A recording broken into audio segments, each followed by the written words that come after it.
تجي فايت على الإقامة الجامعية للبنات في الليل، وتلقاهم دايرين احتجاج قدام الباب، والأعوان مبلعين عليهم البيبان.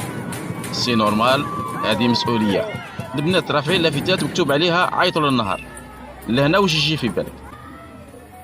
الجامعة والليل والنهار خاص غير هواري مولا لومبيلونس وتكمل الحكاية.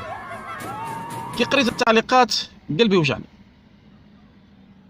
فيديو تاع 30 ثانية كحلها أكثر من اللي راهي كحلة. وهنا نقصدوا بنات الجامعة في منظور الشباب. وهذا ما جاء في التعليقات، والأمر جاء من عند الفتيات، الأمر جاء من عند البنات. كون قالوا عيطوا لابوليس كان الأمر فيه جدية. كيما وهبة عيط